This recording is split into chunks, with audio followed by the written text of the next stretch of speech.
نحمده ونصلي على رسوله الكريم اما بعد فاعوذ بالله من الشيطان الرجيم بسم الله الرحمن الرحيم عن ابي هريرة قال قال رسول الله صلى الله عليه وسلم سبعة يظلهم الله في ظله يوم لا ظل الا ظله الى آخره۔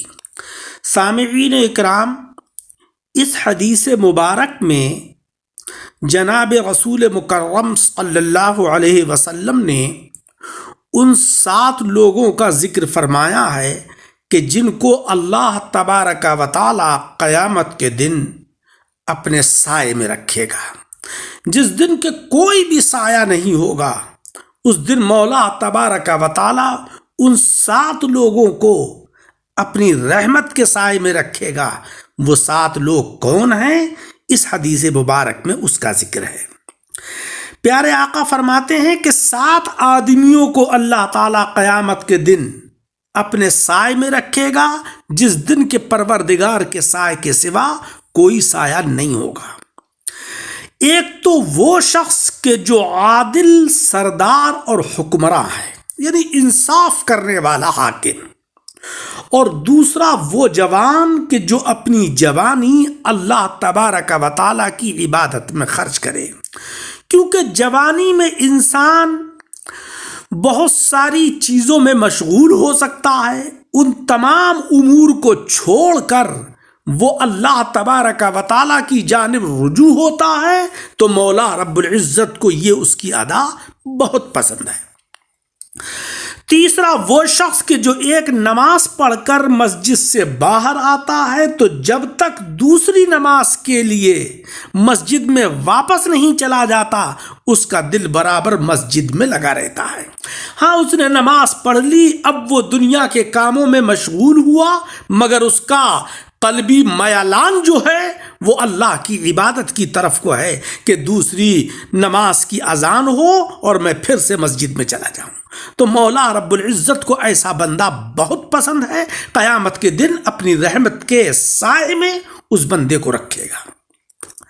چوتھے وہ 2 شخص کے جو خالص اللہ کے لیے ایک دوسرے سے محبت رکھتے ہیں، اسی لوجہ اللہ محبت پر اکٹھے ہوتے ہیں اور اسی محبت پر جدا ہوتے ہیں، یعنی حاضر غائب ایک دوسرے کے مخلص دوست رہتے ہیں۔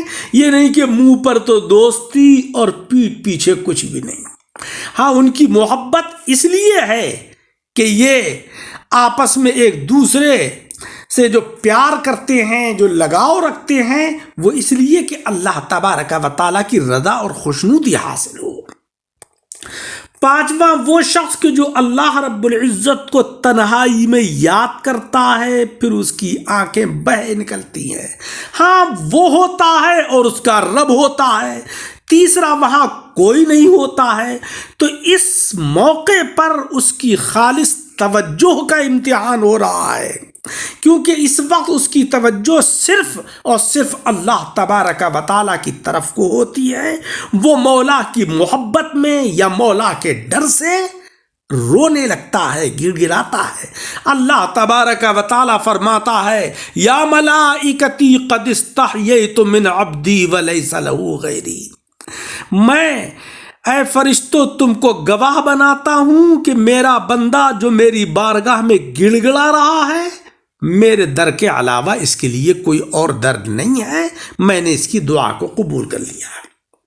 یعنی تنہائی میں اپنے گناہوں کو یاد کر کے اللہ کے خوف سے روتا رہتا ہے۔ اور 6واں وہ شخص کہ جو اس کو مال و مرتبہ، حسن و جمال رکھنے والی کوئی خاتون برے ارادے سے بلائے تو اس شخص نے اس کو ٹھکراتے ہوئے کہا کہ میں اللہ سے ڈرتا ہوں، مولا رب العزت کا میں بندہ ہوں، اللہ کی بارگاہ میں مجھے حاضر ہونا ہے، اس کی بارگاہ میں مجھے حساب دینا ہے، تو مجھ کو دھوکے میں مبتلا نہ کر۔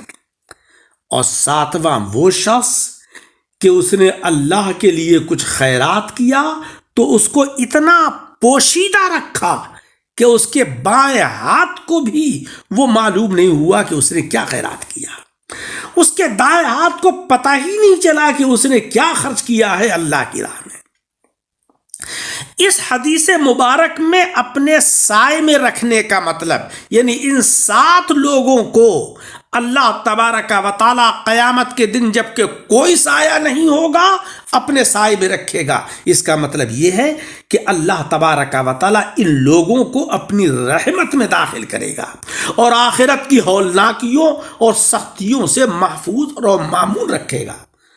اور بعض حضرات نے کہا ہے کہ اپنے سائے میں رکھنے کا مطلب یہ ہے کہ اپنے عرش کے سائے میں ان کو رکھے گا، محفوظ کر دے گا۔ دوسری حدیث ہے عن ابی اسید قال قال رسول اللہ صلی اللہ علیہ وسلم اذا دخل احدکم المسجد فلیقل اللہم افتح لی ابواب رحمتک واذا خرج فلیقل اللہم انی اسألک من فضلک۔ حضرت ابو اسید بیان کرتے ہیں کہ آقا علیہ الصلاۃ والسلام نے فرمایا کہ تم میں سے کوئی بھی جب مسجد میں داخل ہونے لگے تو اس کو چاہیے کہ یہ دعا پڑھے، اللہم افتح لی ابواب رحمتک، اے اللہ اپنی رحمت کے دروازے کھول دے۔ اور جب مسجد سے نکلے تو یہ دعا پڑھنا چاہیے، اللہم انی اسألک من فضلک، اے اللہ میں تجھ سے تیرا فضل مانگتا ہوں۔ ہاں یہی طریقہ ہے کہ جب مسجد میں داخل ہوں تو داہنا قدم رکھیں اور یہ دعا پڑھیں، اور جب نکلیں تو بایاں قدم نکالیں اور یہ دعا پڑھیں، اللہم انی اسألک من فضلک۔ اس حدیث مبارک میں اپنی رحمت کے دروازے کھول دے، اللہم افتح لی ابواب رحمتک، اے اللہ تو اپنی رحمت کے دروازے کھول دے۔ اس کا مطلب یہ ہے کہ اس متبرک اور مقدس مکان جو کہ مسجد ہے اس کی برکت سے مجھ پر اپنی رحمتیں نازل فرما، یا یہ کہ اس جگہ یعنی مسجد میں اخلاص کے ساتھ نماز ادا کرنے کی توفیق عطا فرما، مجھ کو اپنی عنایت اور رحمت کا اے مولا سزاوار بنا دے، یا یہ کہ یہاں میں جو نماز پڑھوں اس کے حقائق مجھ پر تو کھولنے کی مہربانی عطا فرما۔ اور دوسری جو دعا ہے نکلنے کے وقت کی، اللہم انی اسألک من فضلک، اے اللہ میں تیرا فضل مانگتا ہوں۔ اس دعا میں فضل سے مراد حلال رزق ہے، حلال روزی ہے۔